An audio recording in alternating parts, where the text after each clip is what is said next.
అందరికీ నమస్తే అండి. Good morning. తెలుగులో ప్రధాన వార్తాపత్రికలైన ఈనాడు, ఆంధ్రజ్యోతి, సాక్షి, ఆంధ్రప్రభ ఈ 4 వార్తాపత్రికల్లో వచ్చిన ముఖ్యమైన వార్తాంశాలు, వాటి వెనక ఉద్దేశాలు, వాస్తవాలు అన్నీ కూడా మనం మన గుండు సుది పిన్ ఛానల్లో ఉన్నది ఉన్నట్టు ప్రతిరోజు అనలైజ్ చేసుకుంటాం.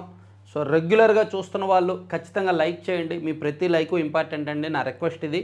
కింద లైక్, షేర్, కామెంట్ బటన్స్ ఉంటాయి కదా, లైక్ చేయండి. అలాగే మీ మిత్రులందరికీ షేర్ చేయండి. ఏమైనా చెప్పాలనుకుంటే కామెంట్ చేయండి. కొత్త వాళ్ళు ఫస్ట్ టైం చూస్తున్న వాళ్ళైతే మాత్రం ఇంకో 4-5 వీడియోలు చూడండి. శాంపిల్ కంటెంట్ బాగుంటే సబ్స్క్రైబ్ చేసుకోండి.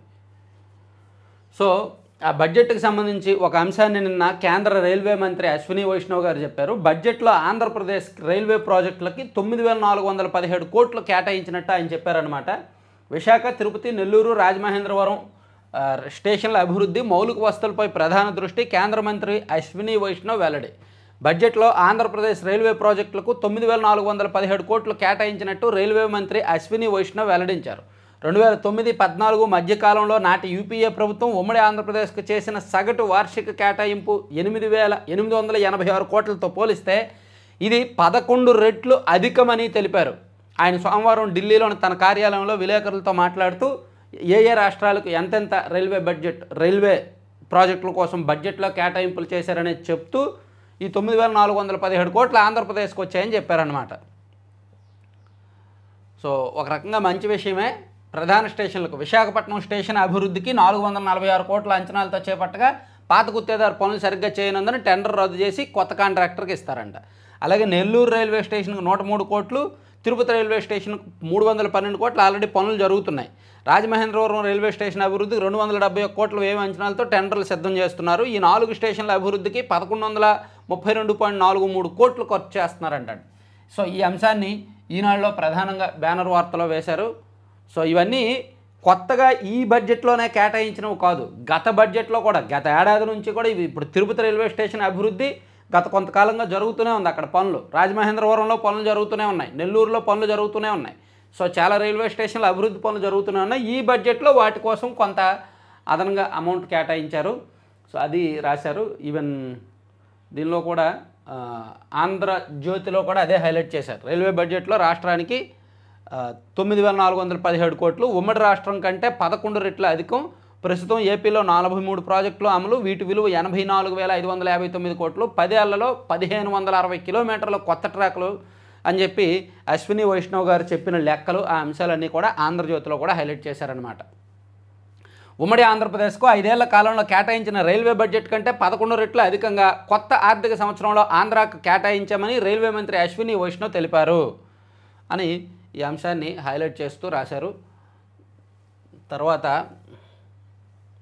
ఆర్థిక విధ్వంసానికి గురైన ఏపీని ఆదుకోండి. 16వ ఆర్థిక సంఘం చైర్మన్ అరవింద్ పనగాడియాతో సీఎం చంద్రబాబు భేటీ. ఢిల్లీ వెళ్ళిన సీఎం చంద్రబాబు నాయుడు గారు మొన్న ఢిల్లీ ఎన్నికల ప్రచారంలో పాల్గొన్నారు. నిన్న అక్కడ అరవింద్ పనగాడియా ఆర్థిక సంఘం చైర్మన్ ఆయనతో భేటీ అయ్యి ఆంధ్రప్రదేశ్ ఆర్థిక పరిస్థితిని వివరించి మాకు ప్రత్యేకంగా చూడండి, మా రాష్ట్రాన్ని ప్రత్యేకంగా నిధులు ఇవ్వండి, ప్యాకేజీ ఇవ్వండి అని చెప్పారనమాట. ఒకవైపు విభజన కారణంగా నష్టపోయి, మరోవైపు గత 5 ఏళ్ల పరిపాలన వల్ల ఆర్థిక విధ్వంసానికి గురైన ఆంధ్రప్రదేశ్ను ఆదుకోవాలని ముఖ్యమంత్రి చంద్రబాబు 16వ ఆర్థిక సంఘం చైర్మన్ అరవింద్ పనగాడియాకు విజ్ఞప్తి చేశారు. జాతి నిర్మాణానికి చేయూతనివ్వాల్సి ఉన్నందున రాష్ట్రానికి నిర్మించాల్సిన బాధ్యత తమపై ఉందని నిధులు ఆదుకోవాలని చెప్పారనమాట. సో ఇదే అంశాన్ని ఆంధ్రజ్యోతిలో కూడా ఇదిగోండి, ఇంకా శ్రమించాలి, వైసీపీ పాలనలో 20 నుంచి 30 ఏళ్ళు వెనక్కి, నిత్యం కేంద్రంతో టచ్లో ఉన్నాం, బడ్జెట్తో రాష్ట్రానికి ఆక్సిజన్, సమస్యల పరిష్కారం, నిధులు, మోదీ నేతృత్వంలో బలమైన బ్రాండ్ ఇండియా, జీఎస్టీని కేంద్ర ప్రభుత్వం సరళతరం చేయాలి, పేదలకు సంపన్నుల చేయూతపై చర్చ జరగాలి, సంపద సృష్టించకుండా పంచే హక్కు లేదు, ఢిల్లీలో ముఖ్యమంత్రి చంద్రబాబు వ్యాఖ్యలు. సో ఆయన ఢిల్లీలో ప్రెస్ మీట్లో మాట్లాడిన అంశాలు రాస్తూనే ఇక్కడ ఉదారంగా నిధులు కేటాయించండి, ఫైనాన్స్ కమిషన్కు చంద్రబాబు విజ్ఞప్తి చేసిన అంశాన్ని కూడా ఈనాడు ఆంధ్రజ్యోతిలో ప్రముఖంగా ప్రచురించారనమాట. సో ఈ 2 అంశాలు చూడొచ్చు. ఈవెన్ ఆంధ్రప్రభలో కూడా ఈ రైల్వే బడ్జెట్ అంశం కాదు, ఆంధ్రప్రభలో వేరే వేశారు, అది మళ్ళీ చూద్దాం.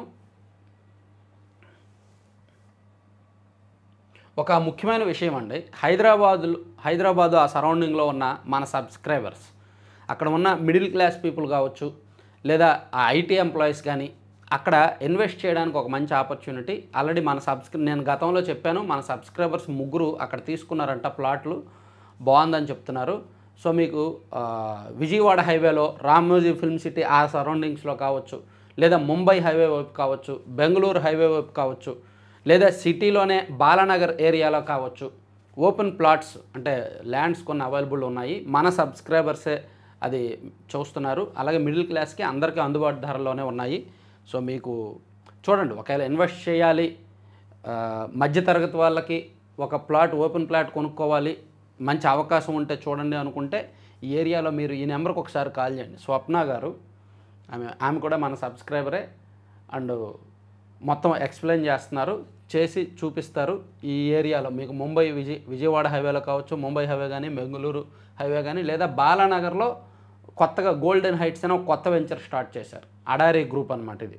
సో మీకు కావాలి అనుకుంటే స్వప్న గారికి కాల్ చేయండి. 9640173012 9640173012 ఈ నెంబర్కి కాల్ చేసి ఇంట్రెస్ట్ ఉన్నవాళ్ళు మాట్లాడండి, వెళ్ళి చూడండి. ఇన్వెస్ట్మెంట్కి మాత్రం మంచి అవకాశం. ఇక్కడ బాలానగర్లో అయితే కట్టుకోవచ్చు, బిల్డింగ్ కట్టుకోవచ్చు. మిగిలినవన్నీ కూడా ఇన్వెస్ట్మెంట్కి ఇది మంచి అవకాశం. చాలా అంటే మిడిల్ క్లాస్ వాళ్ళకి, ఐటీ ఎంప్లాయీస్కి వాళ్ళకి అది బాగా ఉపయోగపడుతుంది. సో నేను నెల రోజుల కిందట చెప్పా, మన సబ్స్క్రైబర్స్ 3 ప్లాట్లు తీసుకున్నారు. తీసుకున్న తర్వాత వాళ్ళ ఫీడ్బ్యాక్ నేను తెలుసుకొని అందుకు మళ్ళీ చెప్తున్నా. సో అది బాగుంది, మంచి రేట్కే వచ్చింది అని చెప్పారు కాబట్టి. ఇక ఆ స్థానాలన్నీ కూటమి ఖాతాలోకి. హిందూపురం మున్సిపల్ చైర్పర్సన్ పదవి తెదేపాకు. గతంలో ప్రలోభాలు బెదిరింపులతో గెలిచిన వైకాపా. నెల్లూరు, ఏలూరు డిప్యూటీ మేయర్ పదవులు కూటమికే. వైకాపా కార్పొరేటర్లు, కౌన్సిలర్లు ఇటు రావడంతో తేలిగ్గా గెలుపు. ఈ విషయాన్ని చాలా సున్నితంగా చెప్పాలండి నేను. విడవమంటే కప్ప కోపం, కరవమంటే పాము కోపం, కరవమంటే కప్ప కోపం, విడవమంటే పాము కోపం అంటారు కదా. ఇందులో 2 పార్టీలు కూడా ఎవరి పవర్ గేమ్ వాళ్ళు ఆడారు. వైసీపీ అధికారంలో ఉన్నప్పుడు దౌర్జన్యాలు చేసి, దోపిడీలు చేసి, దందాలు చేసి, బెదిరింపులు చేసి, అసలు ప్రతిపక్షం వాళ్ళని నామినేషన్లు కూడా వేయించకుండా దొంగ ఓట్లు వేసుకొని అడ్డగోలుగా వ్యవస్థలను వాడుకొని, అధికారాన్ని వాడుకొని చాలా చోట్ల గెలిచారు. వాళ్ళకి బలం లేకపోయినప్పటికీ మున్సిపాలిటీలు గెలిచేశారు. కుప్పం కానీ, హిందూపురం కానీ చాలా మున్సిపాలిటీలు గెలిచేశారు. నెల్లూరు లాంటివి అయితే ఏకపక్షంగా గెలిచారు. ఏలూరు కానీ ఇలా చాలా మున్సిపాలిటీలు వాళ్ళు బలం లేకపోయినా గెలిచారు వైసీపీ అధికారంలో ఉన్నప్పుడు. ప్యూర్లీ పవర్ గేమ్, డబ్బులు, పోలీసులు, వ్యవస్థలు. సో ఇప్పుడు టీడీపీకి టైం వచ్చింది. టీడీపీ కూటమి ఇప్పుడు అధికారంలో ఉంది. సో చాలా చోట్ల మున్సిపల్ వైస్ చైర్మన్లు రాజీనామా చేశారు, పార్టీ జంప్ చేశారు. సో మరి వీళ్ళని టీడీపీకి ఇప్పుడు హిందూపురం మున్సిపల్ చైర్మన్ నిజానికి అక్కడ లెక్క ప్రకారం చూసుకుంటే వైసీపీకే ఎక్కువ ఉన్నాయి, ఎక్కువ డివిజన్లు వైసీపీ చేతిలోనే ఉన్నాయి, వైసీపీనే గెలవాలి. కానీ వైసీపీలో ఉన్నవాళ్ళు 13 మంది కౌన్సిలర్లు టీడీపీలో జాయిన్ అయ్యి, అప్పటికే టీడీపీకి బీజేపీకి ఉన్న బలంతో వైసీపీ వాళ్ళు జాయిన్ అవ్వడంతో మున్సిపల్ చైర్మన్ పదవి టీడీపీకి వచ్చింది హిందూపురంలో. అందులో బాలకృష్ణ గారు కాస్త వాళ్ళందరితో మాట్లాడి డీల్ చేసి చాలా జాగ్రత్తగా రాజకీయం చేశారు అక్కడ. సో అక్కడ నెల్లూరు, ఏలూరు కూడా అంతే. అక్కడ కూడా వైసీపీ తరఫున గెలిచిన కార్పొరేటర్లు టీడీపీకి అంటే ఏలూరులో అయితే ఏకపక్షమైందిలే, ఏకగ్రీవంగా ఎన్నుకున్నారు. నెల్లూరులో టీడీపీలోకి వచ్చి ఓట్లు వేశారనమాట. నూజివీడులో కూడా అదే జరిగింది. సో చాలా చోట్ల తెలుగుదేశం పార్టీకి సంఖ్యాబలం లేనప్పటికీ ఎలా గెలిచారు? అధికారం, వ్యవస్థలు, అధికారం తోడు పవర్ గేమ్. గతంలో వైసీపీ వాళ్ళు గెలవడమే అక్రమం కదా, సో మేము ఇప్పుడు గెలిస్తే అక్రమం ఏంటి అంటారు వీళ్ళు. అలాగే తిరుపతిలో ఈ డిప్యూటీ మేయర్ ఎన్నిక హింసకు దారితీసింది. వైసీపీ కార్పొరేటర్లో వెళ్తున్న బస్సుని టీడీపీ వాళ్ళు పగలగొట్టి అందులోంచి కొంతమందిని బయటికి తీసి కిడ్నాప్ చేసి రచ్చరచ్చ చేశారనమాట. ఇదిగోండి, అది సాక్షిలో హైలైట్ చేశారు. కూటమి కాలకేయుల సాక్షిగా ప్రజాస్వామ్యం కూని. మున్సిపల్ ఉప ఎన్నికల్లో అధికార మదంతో అరాచక పర్వం. బలం లేకపోయినా బరిలోకి దిగి కార్పొరేషన్లు, మున్సిపాలిటీల్లో పాగాకు కుయుక్తులు. ఇది ఏమంటారు? సో దీన్ని ఎలా మనం సపోర్ట్ చేస్తాం? వీళ్ళు అధికారంలో ఉన్నప్పుడు ఇంతగా బరితెగించారు, మరి గతంలో వైసీపీ వాళ్ళు బరితెగించారుగా అంటారు. సో వీళ్ళకి సమాధానం రెడీగా ఉంది. గతంలో వైసీపీ వాళ్ళు అంత దందాలు చేయకపోతే, అంత దౌర్జన్యాలు చేయకపోతే, సో ఇది తప్పు అంటున్నారు. ఓకే, ఇది తప్పు అని సాక్షిలో రాశారు, వైసీపీ వాళ్ళు అన్నారు. మరి మాచర్ల మున్సిపల్ ఎన్నికల్లో తురకా కిషోర్ ఆ ఇనప రాడ్ ఒకటి పట్టుకొని ఆ కారులో వెళ్తున్న టీడీపీ వాళ్ళని కొట్టొచ్చా? కారును ధ్వంసం చేయొచ్చా? అది రాజ్యాంగమా, ఇది తప్పా అని అడుగుతారు. సో అక్కడ వాళ్ళు ఏం తప్పు చేశారో వీళ్ళు అది కొనసాగిస్తున్నారు. వాళ్ళు పవర్ గేమ్, వీళ్ళు పవర్ గేమ్, వాళ్ళదే అధికార మతం, వీళ్ళదే అధికార మతం. సో దీనిలో ఏ పార్టీ వెర్షన్లు వాళ్ళకు ఉంటాయి. ఇప్పుడు నేను నిల్చొని జడ్జ్ చేయండి అంటే నేనేం జడ్జ్ చేస్తా? వాళ్ళది తప్పే, వీళ్ళది తప్పే. సో ఎవడు కర్మ వాడు అనుభవిస్తాడు. గత ప్రభుత్వం అలా చేశారు కాబట్టి కర్మ అనుభవించారు, ఈ ప్రభుత్వం ఇలా చేస్తే కర్మ అనుభవిస్తారు. That's it. Tirupati deputy mayor ఎన్నికల్లో తాలిబాన్ల తరహాలో కూటమి గూండాల విధ్వంసకాండ. ఆదివారం అర్ధరాత్రి నుంచి సోమవారం మధ్యాహ్నం వరకు స్వైర విహారం. వైఎస్ఆర్సీపీ కార్పొరేటర్ల బస్సును అడ్డుకున్న రౌడీ మూకలు. పాపం అప్పుడే మాచర్లలో జరుగుతున్నప్పుడే, మాచర్లలో టీడీపీ నాయకులు వెళ్తున్న వాహనాన్ని అడ్డుకొని దాడి చేసినప్పుడే సాక్షిలో ఇలా రాస్తే ఆ పార్టీ నాయకులు ఖండిస్తే బాగుండేది. ఇప్పుడు ఈ పరిస్థితి వచ్చేది కాదు. అద్దాలు ధ్వంసం చేసి బస్సులోకి చొరబడి కార్పొరేటర్ల కిడ్నాప్, అడ్డుకున్న వారిపై దాడి, సాక్షి ప్రతినిధి కెమెరామెన్ పైన దాడి, కెమెరా ధ్వంసం. కోరం లేనందున ముగ్గురికి మాస్కులు వేసి లోపలకు పంపేందుకు కూటమి నేతల కుట్ర. వైఎస్ఆర్సీపీ ఎంపీ ఎమ్మెల్సీ సమావేశ మందిరం వద్ద బైఠాయించడంతో బెడిసి కొట్టిన పథకం. ఉప ఎన్నిక వాయిదా, నిబంధనలకు విరుద్ధంగా టీడీపీ ఖాతాలో హిందూపురం మున్సిపల్ చైర్మన్ పదవి. నూజివీడులో కౌన్సిలర్ల ఇళ్లకు వెళ్లి మరీ బెదిరించిన మంత్రి పార్థసారథి. 3 కార్పొరేషన్లు 7 మున్సిపాలిటీల్లో ఎన్నికలకు నోటిఫికేషన్. ప్రలోభాలు బెదిరింపులతో 5 చోట్ల ఆగిపోయిన ప్రక్రియ నేడు ఎన్నిక నిర్వహణకు సిద్ధం. ఇది పరిస్థితి. రాష్ట్రంలో ప్రజాస్వామ్యానికి పాత్ర, మాజీ మంత్రి జోగి రమేష్ ఫైర్. కూటమి అరాచకాలపై ఎస్ఈసికి వైఎస్ఆర్సీపీ ఫిర్యాదు. డిప్యూటీ మేయర్ ఎన్నిక నిష్పాక్షికంగా జరిగేలా చూడండి, కార్పొరేటర్లకు ఎస్కాట్ ఏర్పాటు చేయండి, ఎన్నిక జరిగే ఎస్వి యూనివర్సిటీ బయట కూడా సీసీ కెమెరాలు పెట్టండి, తిరుపతి ఎస్పీకి హైకోర్టు ఆదేశం. సో నిన్న జరిగిన municipal chairman, vice chairman, deputy mayor పదవుల కోసం నానాయాగి చేసి గొడవపడి కొట్లాడుకుని ఇంతవరకు తీసుకొచ్చుకున్నారనమాట. సో దాన్ని ఈనాడులో ఇలా కవర్ చేశారు. ఆ స్థానాలన్నీ కూటమి ఖాతాలోకి. సాక్షిలో ఇలా కవర్ చేశారు. ఎవరి కవరేజ్ వాళ్ళది, ఎవరి యాంగిల్ వాళ్ళది. సో తప్ప రైటా అంటే ఇప్పుడు జరిగింది తప్పే, గతంలో జరిగింది తప్పే. సో ఎవరు చేసింది వాళ్ళది. దానిలో నేను జడ్జ్ చేయడానికంటూ ఏం లేదు. ఏ పలానా పార్టీ తప్పు, పలానా తప్పు అని నేను జడ్జ్ చేయను. జస్ట్ జరిగిన అంశాన్ని మీకు వివరిస్తా, మీకు మీరు నిర్ణయం తీసుకోండి, ఏది తప్పో ఏది ఒప్పో.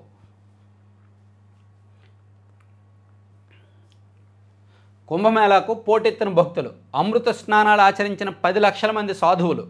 ప్రశాంతంగా సాగిన వసంత పంచమి పర్వదినం. సో నిన్న వసంత పంచమి సందర్భంగా దాదాపుగా 5 కోట్ల మందికి పైగా పుణ్యస్నానాలు చేశారంటండి. త్రివేణి సంగమంలో పుణ్యస్నానాలు ఆచరిస్తున్న సాధువులు, భక్తులు.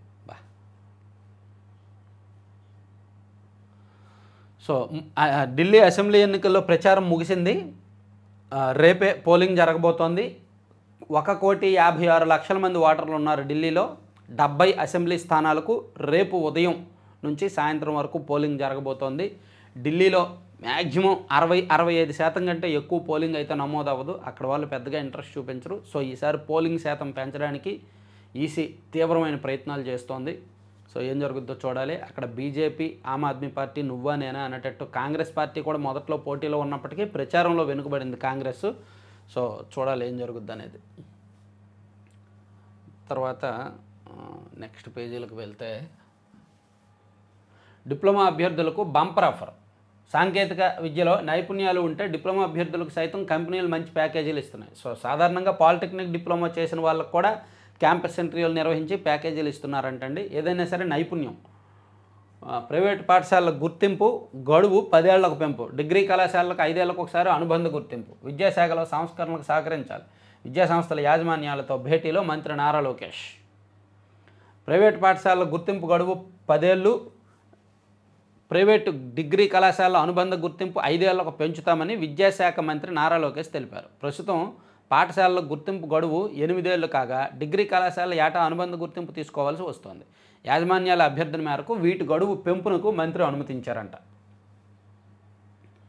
దివ్యాంగులందరికీ రాత సహాయకులు 40% వైకల్యం నిబంధన తొలగింపు. పరీక్షలకు హాజరయ్యే వారికి వీలు కల్పిస్తూ సుప్రీంకోర్టు ఆదేశం. సాధారణంగా 40% వైకల్యం ఉంటే మాత్రమే వాళ్ళకి సహాయకులు రాయడానికి ఉంటారు. ఈసారి దివ్యాంగులందరికీ కూడా ఆ సౌకర్యం కల్పిస్తూ సుప్రీంకోర్టు ఆదేశాలు ఇచ్చింది. తర్వాత ఆదా చేసిన సొమ్ము శ్రీవారికి కానుకగా 50 లక్షల విరాళం అందించిన మహిళ. భారత్ సహా పలు దేశాల్లో విపత్తులు స్పందనలో భాగంగా సేవలు అందించిన ఓ మహిళ తన ఉద్యోగ జీవితంలో పొదుపు చేసిన సొమ్మును శ్రీవారికి కానుకగా సమర్పించారంట. మార్చి ఆఖరు వరకు ఖరీఫ్ ధాన్యం సేకరణ ఇప్పటికే 31.52 లక్షల టన్నుల కొనుగోలు. సో ధాన్యం కొనుగోలు విషయంలో మాత్రం ప్రభుత్వానికి మంచి మార్కులే పడ్డాయి, మంచి పాజిటివ్ ఫీడ్బ్యాక్ వస్తుంది. ధాన్యం కొనుగోలు చేయడము ప్లస్ వెంటనే 48 గంటలలోపే డబ్బులు వేసేయడము గత ప్రభుత్వంతో కంపేర్ చేస్తే చాలా బెటర్ అనమాట. నేడు ఢిల్లీకి లోకేష్, కేంద్ర మంత్రి అశ్విని వైష్ణవ్తో భేటీ. విద్యా ఐటీ శాఖల మంత్రి నారా లోకేష్ మంగళవారం ఢిల్లీ వెళ్ళనున్నారు. మధ్యాహ్నం గన్నవరం విమానాశ్రయంలో బయలుదేరి సాయంత్రం ఢిల్లీకి చేరుకుంటారు. కేంద్ర మంత్రి అశ్విని వైష్ణవ్తో సమావేశమై రైల్వే బడ్జెట్లో ఏపీ కేటాయింపులపై కృతజ్ఞతలు తెలియజేయనున్నారు. కేంద్రం చేయూత అందుకుంటే మనమే నెంబర్ 1. ఈ బడ్జెట్లో రాష్ట్రానికి అన్నీ వచ్చాయి. మోదీ నాయకత్వంతో ప్రపంచవ్యాప్తంగా భారత్ బ్రాండ్, ఆదాయ పన్ను మినహాయింపుతో మధ్యతరగతి సాధికారత ముఖ్యమంత్రి చంద్రబాబు నాయుడు. సో బడ్జెట్ అంశాల మీద ఏవైతే కేంద్ర బడ్జెట్ వచ్చిందో ఆ బడ్జెట్ అంశాల మీద నిన్న చంద్రబాబు నాయుడు గారు ఢిల్లీలో ప్రెస్ మీట్ పెట్టారు. బడ్జెట్లో ఆంధ్రప్రదేశ్ పేరు ఉంటేనే మాకు నిధులు ఇచ్చినట్టు కాదు, సో చాలా మార్గాల ద్వారా మేము నిధులు తెచ్చుకునే అవకాశం ఉంది, మేము అన్నీ కూడా నిధులు తెచ్చుకుంటాము, జల్ జీవన్ మిషన్ లాంటివి కానీ ఇతర అంశాలు కూడా మాకు సానుకూలంగా ఉన్నాయి, మేము వాడుకుంటాము అని చెప్పి ప్రతిసారి కేంద్ర బడ్జెట్లో ఆంధ్రప్రదేశ్ పేరు చెప్పాల్సిన అవసరం లేదని, కేంద్ర ప్రభుత్వం ఇస్తున్న చేయూతను అందుకుంటే దేశంలో నెంబర్ 1 రాష్ట్రంగా ఎదిగే అవకాశం ఉందని ఏపీ ముఖ్యమంత్రి చంద్రబాబు పేర్కొన్నారు. ఈ బడ్జెట్లో రాష్ట్రానికి అన్నీ వచ్చాయన్నారు. మనం సరైన వ్యక్తులతో సరైన సమయంలో సరైన చోట ఉంటే పరిస్థితులు వాటంతట అవే తక్కబడుతూ పోతాయని సీఎం వ్యాఖ్యానించారు. ఢిల్లీ ఎన్నికల్లో భాజపా తరపున ప్రచారం చేయడానికి దేశ రాజధానికి వచ్చిన ఆయన సోమవారం ఇక్కడ తన అధికారిక నివాసం 1 జన్పథ్లో విలేకరులతో మాట్లాడారు. సో ప్రపంచవ్యాప్తంగా భారత్కు సానుకూలత, ప్రపంచవ్యాప్తంగా ప్రజలు భారత్ అభివృద్ధిని గమనిస్తున్నారని దావోస్ పర్యటనలో తేటతెల్లమైందని చెప్పారు. అలాగే హైదరాబాద్ మోడల్ విజయవంతం, ఢిల్లీ మోడల్ విఫలం అని చెప్పి ఢిల్లీ గురించి మరోసారి చెప్తూ సానుకూల దారిలో కేంద్ర బడ్జెట్, మధ్యతరగతి ఆకాంక్షలకు మద్దతు ఇవ్వాలి, ఇలా రకరకాల అంశాల మీద ఆయన మాట్లాడారు. సో ఎన్డీఏ కూటమిలో ఉంటే అంతకన్నా ఏం చెప్తారు, కాకపోతే పొగడాల్సిన దానికంటే ఎక్కువ పొగుడుతుంటారు, అదే ఆయనతో సమస్య. 4 ఏళ్లలో అమరావతి రైల్వే లైన్, 4 మార్గాల్లో కవచ్ ఏర్పాటు, సీఎం చంద్రబాబు చొరవతో పలు ప్రాజెక్టుల్లో వేగంగా భూసేకరణ. దక్షిణ మధ్య రైల్వే జీఎం అరుణ్ కుమార్ జైన్, రాజధాని అమరావతి మీదుగా ఎర్రుపాలెం, నంబూరు మధ్య కొత్త రైల్వే లైన్ పనులు 4 ఏళ్లలో పూర్తి చేయనున్నట్టు రైల్వే అధికారులు తెలిపారంటండి. 2545 కోట్లు వ్యయమవుతుందని అంచనా వేశారు. 56 కిలోమీటర్ల మేరకు నిర్మించబోతున్నారంట రైల్వే లైన్. అది తర్వాత నాడు పొగబండి నేడు కరెంటు వేగమండి, 100 ఏళ్ల రైల్వేపై ఛాయాచిత్ర ప్రదర్శన. ఒకప్పుడు పొగతో నడిచేది. 1986 విజయవాడ రైల్వే స్టేషన్లో విద్యుతీకరణ అవ్వకముందు, విద్యుతీకరణ ప్రారంభ దశలో మెయింటెనెన్స్ టవర్ కారుతో విజయవాడ వద్ద చేపట్టిన పనులు అని చెప్పి 100 సంవత్సరాల రైల్వే మీద ఇచ్చారనమాట. విద్యుత్తో నడిచే రైల్వేస్ వచ్చి 100 ఏళ్ళు పూర్తయింది. సేవ తపనే నడిపిస్తోంది. ప్రముఖ నటుడు సోనూ సూద్ రాష్ట్రానికి 4 అంబులెన్సులు అందించిన సూద్ చారిటీ.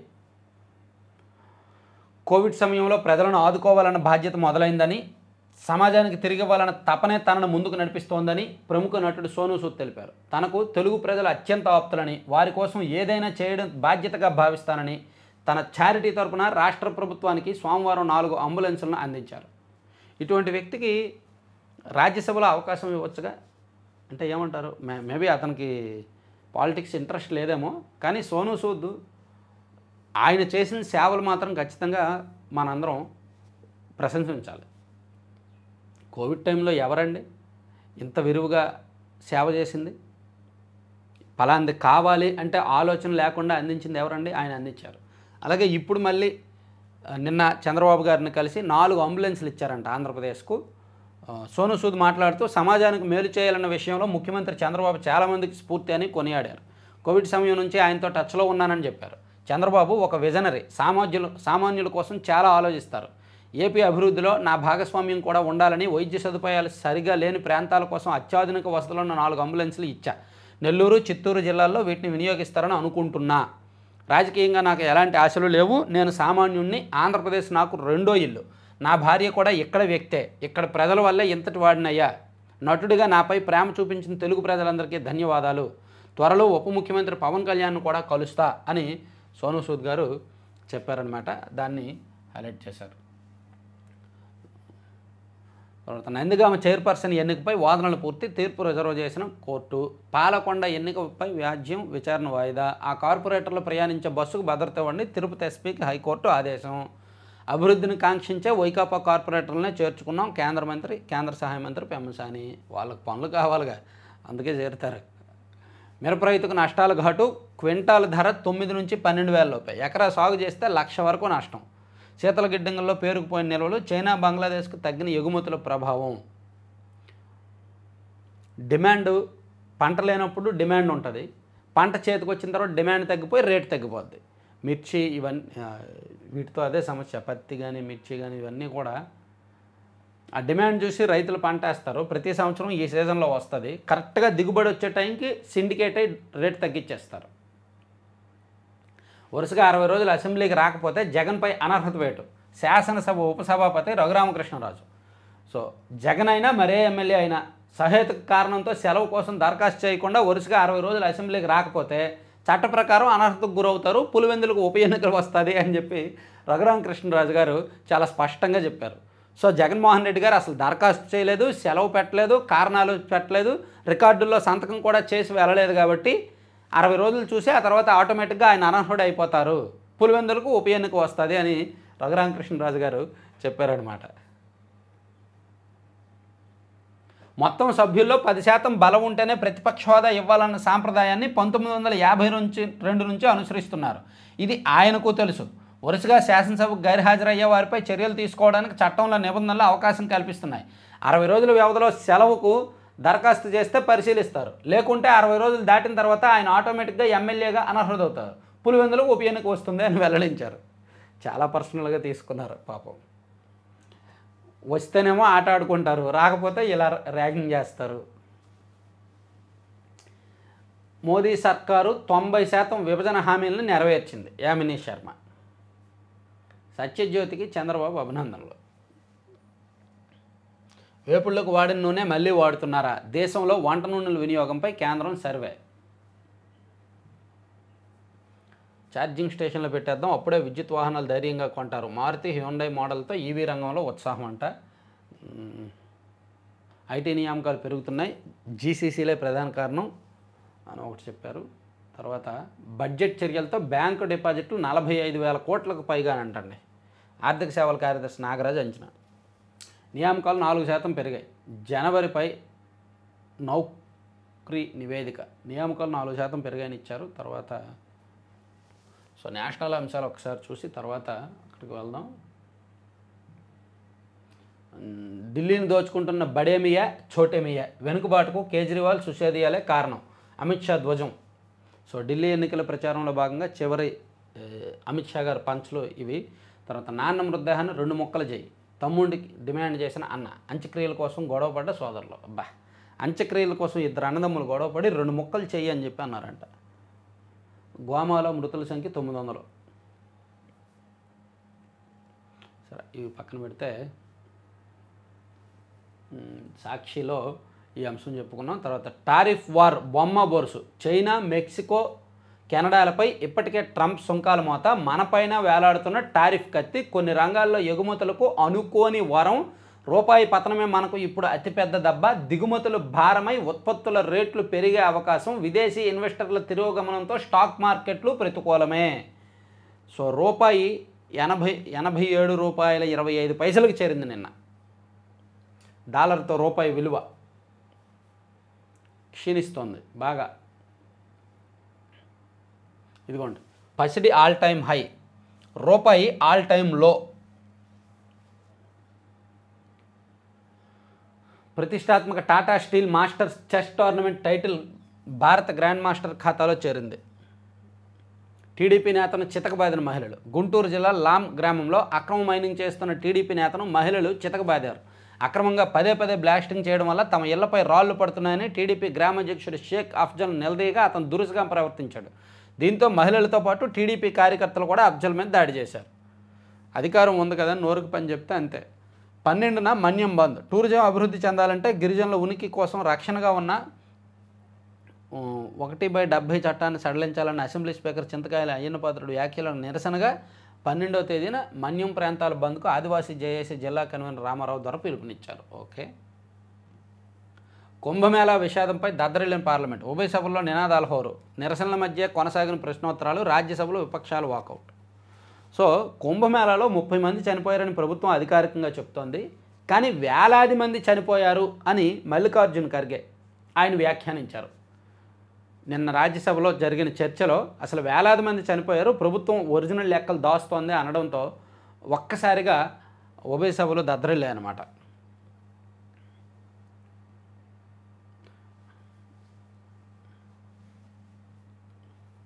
మహాకుంభమేళాలో తొక్కిసలాట్లో ప్రాణాలు పోగొట్టుకున్న వేలాది మందికి నివాళులంటూ కాంగ్రెస్ చీఫ్ మల్లికార్జున్ ఖర్గే రాజ్యసభలో చేసిన వ్యాఖ్యలపై తీవ్ర అభ్యంతరం వ్యక్తమైంది. వసంత పంచమి వేళ పోటెత్తిన భక్తకోటి, బడ్జెట్లో ప్రత్యేకంగా రాష్ట్రం పేరు చెప్పక్కర్లేదు, అయిపోయింది. టూర్కీ ఉంది ఓ ట్యాక్స్, ఓవర్ టూరిజం సమస్యను ఎదుర్కోవడానికే పన్ను, అంతర్జాతీయ పర్యాటకుల నుంచి టూరిస్ట్ ట్యాక్స్ వసూలు చేస్తున్న పలు దేశాలు. Bhutan, Indonesia, Thailand, Spain, Italy తదితర దేశాల్లో ఇప్పటికే పర్యాటకులపై ట్యాక్స్. ఇదే బాటలో సిద్ధమవుతున్న రష్యా తదితర దేశాలు. ఎమ్మెల్యేల అనర్హతపై 10న తదుపరి విచారణ. కేటీఆర్ పిటిషన్పై సుప్రీంకోర్టు నిర్ణయం. ఎమ్మెల్యేల అనర్హత అధికారంలో ఉన్నప్పుడేమో వాళ్ళు కూడా జాయిన్ చేసుకుంటారు, వాళ్ళు ఓడిపోయిన తర్వాత ఎమ్మెల్యేల అనర్హత వాళ్ళకు పెద్ద సమస్య అవుద్ది. మన తెలుగు రాష్ట్రాల్లో ఉన్న వాళ్ళందరూ అంతే. కాంగ్రెస్ పార్టీ గతంలో ప్రతిపక్షంలో ఉండి బీఆర్ఎస్ అధికారంలో ఉన్నప్పుడు కాంగ్రెస్ వాళ్ళని బీజేపీ వాళ్ళని వాళ్ళు చేర్చుకున్నారు, అప్పుడు వాళ్ళకు నొప్పి లేదు. ఇప్పుడు బీఆర్ఎస్లో ఎమ్మెల్యేలు కాంగ్రెస్లో వెళ్ళేసరికి వాళ్ళకు నొప్పి తెలుస్తుంది. అలాగే టీడీపీలో ఉన్న ఎమ్మెల్యేలు వైసీపీలోకి తీసుకున్నారు, వైసీపీలో ఉన్న ఎమ్మెల్యేలను టీడీపీలో జాయిన్ చేసుకున్నారు, వైసీపీలో ఉన్న ఎమ్మెల్యేలను 23 మందిని టీడీపీలో జాయిన్ చేసుకున్నారు అప్పట్లో. సో అప్పుడు ఫిరాయింపులకు వ్యతిరేకంగా జగన్మోహన్ రెడ్డి గారు గలమెత్తారు. ఆయనే అధికారంలోకి వచ్చాక 151 మంది ఉన్నప్పటికీ మరో 5గురిని తన పార్టీలో చేర్చుకున్నారు, మరి అప్పుడు ఆ నొప్పి లేదు. ఇలా అధికారంలో ఉంటే ఒకలా, ఓడిపోతే మరోలా మాట్లాడుతున్నారు. ఈవీఎంల విషయంలో అంతే, ఓటింగ్ వ్యవహారంలో అంతే, ఎమ్మెల్యేల అనర్హత మీద కూడా అంతే. అందుకే రాజకీయ నాయకులకు 2 నాలుగులు ఉంటాయి. అవసరం ఉన్నప్పుడు ఒకలా, ఇంకోటి సమయంలో ఇంకోలా మాట్లాడతారనమాట. గుడ్లు తేలేస్తున్న కోళ్ళు, అంతుచిక్కన లక్షణాలతో ప్రతి పౌల్ట్రీలో నిత్యం వేలాదిగా మృత్యువాత. ఆరోగ్యంగా ఉన్న అంతలోనే కళ్ళు తేలేసి మరణం. పౌల్ట్రీలో మరణాల శాతం 0.05 నుంచి 4% పెరుగుదల. ఒక కోడి మరణంతో రైతుకు 300 వరకు నష్టం. ఉమ్మడి ఉభయ గోదావరి జిల్లాలో 2.65 కోట్ల కోళ్ళు, నిత్యం 2.13 కోట్ల కోడిగుడ్ల ఉత్పత్తి. సో ఎందుకు చనిపోతున్నాయో తెలియదు, ఆకస్మికంగా కోళ్ళు మరణిస్తున్నాయంట, అదొకటి రాశారు. సో ఇవన్నీ సాక్షుల అంశాలండి. తర్వాత 13వ తేదీన ట్రంప్తో మోదీ భేటీ అంటండి, ఈ నెల 13వ తేదీన. ఆంధ్రజ్యోతిలో చూసుకుంటే గవర్నరా రాష్ట్రపతి రిటైర్మెంట్ తర్వాత రాజీవ్ కుమార్కు ఏ పదవి ఇస్తున్నారు, అందుకే సిఈసి బీజేపీని సాగిలిపడుతున్నారు. ఎన్నికల్లో బీజేపీ 10% ఓట్లను రిగ్గింగ్ చేయవచ్చు, 15% ఆధిక్యం ఇస్తేనే వాళ్ళ అక్రమాలకు అడ్డుకట్ట. సో ఎన్నికల్లో బీజేపీ వాళ్ళు 10% ఓట్లు రిగ్గింగ్ చేస్తారు, కాబట్టి మీరు మాకు 15% ఆధిక్యం ఇవ్వండి అని చెప్పి అరవింద్ కేజ్రీవాల్ గారు నిన్న పిలుపునిచ్చారు. తర్వాత మైతేయీలను తుపాకులు దోచుకొనివ్వండి, ఆడియోలో మణిపూర్ సీఎం బీరన్ ఆదేశాలు. ఆడియో క్లిప్లకు ట్రూత్ ల్యాబ్స్ ఫోరెన్సిక్ పరీక్ష. 93% సరిపోలను ముఖ్యమంత్రి స్వరం. సుప్రీంకు నివేదిక సమర్పించిన ప్రశాంత్ భూషణ్. హింసాగ్ని ముఖ్యమంత్రి వ్యాఖ్యల ఆజ్యం. సుప్రీంకోర్టులో కోహూర్ సంస్థ పిటిషన్. మార్చి 24కు వాయిదా వేసిన ధర్మాసనం. మణిపూర్లో జాతుల మధ్య హింసకు ఆ రాష్ట్ర సీఎం బీరన్ సింగ్ ప్రేరేపించారంటూ లీక్ అయిన ఆడియో క్లిప్పై హైదరాబాద్ కేంద్రంగా పనిచేస్తున్న ట్రూత్ ల్యాబ్స్ ఇచ్చిన ఫోరెన్సిక్ నివేదిక సంచలనం రేపుతోంది. సో ఆయనే చెప్పాడు 93% ఆయన వాయిస్కి మ్యాచ్ అయింది అని చెప్పి రిపోర్ట్ వచ్చిందనమాట. పడిపోతున్న ప్రాజెక్టులను వేసవికి ముందే తగ్గుతున్న నీటి మట్టాలు. శ్రీశైలం జలాశయంలో 40%, నాగార్జున సాగర్లో 68% నీటి లోటంటండి. కొంచెం అది ఒకటి రాశారు. తర్వాత సామాన్యుల కోసమే సీఎం తపన అని చంద్రబాబు విజనరీ, ఎందరికో స్ఫూర్తి. ప్రముఖ నటి సోను సూద్ ఇందాక చెప్పుకున్నాం. ఫీజు రియంబర్స్మెంట్కు మరో 216 కోట్లు ఇచ్చారంటండి. 2-3 రోజుల్లోనే విడుదల చేస్తాం మంత్రి లోకేష్ గారు. విద్యా వ్యవస్థను బలోపేతం చేస్తాం. సో ఫీజు రియంబర్స్మెంట్ మీద గతంలోనే 688 కోట్లు ఇచ్చారు కదా, ఇప్పుడు మళ్ళీ 216 కోట్లు రిలీజ్ చేశారంట. తర్వాత ఎందుకు ఈ వివక్ష? గౌరవ వేతనం కోసం 2 కేటగిరీలుగా కార్పొరేషన్లు. గత నెలలో సాధారణ పరిపాలన శాఖ ఉత్తర్వులు. బీసీలతో పాటు పలు కార్పొరేషన్లో A, B కేటగిరీలు. చైర్మన్లు, డైరెక్టర్లు, సిబ్బంది వేతనంలో భారీ వ్యత్యాసం. కేటగిరీ చైర్మన్లకు 1.25 లక్షలు, బి కేటగిరీ చైర్మన్లకు 60,000 గౌరవ వేతనం. ఇంత తేడాలు ఎందుకంటూ బి కేటగిరీ చైర్మన్ల విమర్శ. కేటగిరీలుగా విభజించడంపై అసంతృప్తి. ఏ ప్రాతిపదికన నిర్ణయం తీసుకున్నారంటూ ప్రశ్న. సో వీళ్ళ కేటగిరీలుగా విభజించి దాన్ని బట్టి జీతాలు ఇస్తున్నారు. దాంతో అసలు విభజించడం ఎందుకు, ఏ ప్రాతిపదికన విభజిస్తున్నారు, పన్నులు వసూళ్ళా లేదంటే మున్సిపాలిటీ పరిధా, ఇదంతా కూడా కొంత డిస్కషన్ నడుస్తోంది మున్సిపాలిటీలకు సంబంధించి. తర్వాత పురపాలికల్లో కూటమి జెండా. రాజ్ తరుణ్ లావణ్య కేసులో మలుపు. మహిళలకు డ్రగ్స్ అలవాటు చేసి నగ్న వీడియోలు తీసిన మస్తాన్ సాయి 100 మంది అమ్మాయిల వీడియోలు తీసి బ్లాక్మెయిల్ చేశాడు. పోలీసులకు ఫిర్యాదు చేసిన లావణ్య హార్డ్ డిస్క్ అందజేత. హార్డ్ డిస్క్ కోసం లావణ్యపై దాడికి యత్నం, డైల్ 100కు ఫోన్. ఆమె ఇంటికి వెళ్ళి మస్తాన్ సాయిని అరెస్ట్ చేసిన తెలంగాణ పోలీసులు. అతడిపై తెలంగాణ, ఆంధ్రప్రదేశ్లో 4 కేసులు. నిషేధిత మాదక ద్రవ్యాలు ఇచ్చి నగ్న వీడియోలు తీసి బ్లాక్మెయిల్ చేస్తున్నాడంట వేధవ.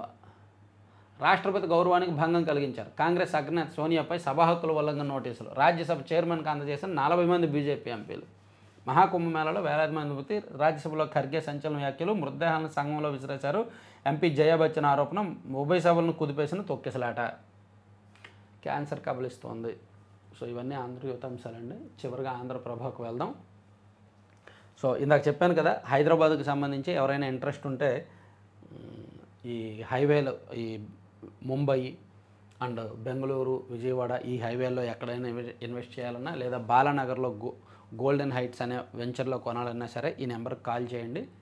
సో ఇంట్రెస్ట్ ఉన్న వాళ్ళు చూడండి, ఇన్వెస్ట్ చేయండి, వెళ్ళి చూడండి. తర్వాత చూసుకుంటే ఆంధ్రప్రభలో మేక్ ఇన్ ఇండియా మంచిదే, అమల్లో మోదీ ఫెయిల్ అయ్యారు. తయారీ రంగాన్ని చైనాకు అప్పగించాం. ఉద్యోగ కల్పనలో యూపీఏ, ఎన్డీఏ ప్రభుత్వాలు రెండూ సరైన పరిష్కారం చూపించలేకపోయాయి. మహారాష్ట్ర అసెంబ్లీ ఎన్నికల్లో అనూహ్యంగా 70 లక్షల మంది కొత్త ఓటర్లు ఎలా పెరిగారు. లోక్సభలో రాష్ట్రపతి ప్రసంగానికి ధన్యవాద తీర్మానంపై చర్చలో ధ్వజమెత్తిన Rahul Gandhi. Yes, make in India మంచిదే కానీ ఫెయిల్ అయ్యారని చెప్పారు. తయారీ రంగాన్ని చైనాకు అప్పగించామని, ఉద్యోగ కల్పనలో యూపీఏ, ఎన్డీఏ ప్రభుత్వాల విఫలమే, బాగానే సరైన సబ్జెక్టే చెప్పాడు ఆయన. తర్వాత అవన్నీ నిరాధార ఆరోపణలు, ఆధారాలు చూపమనండి. లోక్సభలో రాహుల్ ప్రసంగానికి మంత్రి రిజిజు అభ్యంతరం. అవన్నీ నిందారోపణలను సభలోనే ఎదురుదాడి. సభ అనంతరం లోక్సభ స్పీకర్ ఓం బిర్లాతో మంత్రి భేటీ. రాహుల్ ఆరోపణలకు ఆధారాలు అడగాల్సిందిగా సూచన.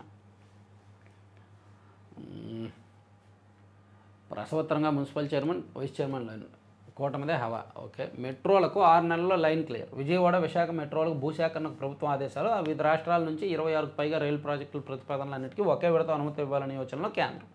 సో అన్ని రాష్ట్రాలకు కలిపి వివిధ రాష్ట్రాల నుంచి వచ్చిన ప్రాజెక్టులకు ఒకేసారి ఇస్తారంట. ఢిల్లీ రెడీ. విద్యార్థులతో కేజ్రీవాల్ చెలగాటం. ఢిల్లీలో ఓ చెట్టు కింద విద్యార్థులతో ప్రధాని మోడీ ఇంటరాక్షన్. తిరుపతిలో హైడ్రామా. 1 నుంచి 21 పెరిగిన కూటమి బలం. 5గురు వైసీపీ కార్పొరేటర్ల కిడ్నాప్ వివాదం. డిప్యూటీ మేయర్ ఎన్నిక నేడు. సో ఇవండి 4 పత్రికల్లో వచ్చిన వార్తాంశాలు. వాటిలో కీలకమైన అంశాలన్నీ కూడా చెప్పుకున్నాం. సో చివరి వరకు చూసిన వాళ్ళందరూ కూడా కామెంట్ చేయండి, ఎవరెవరు చివరి వరకు చూశారనేది.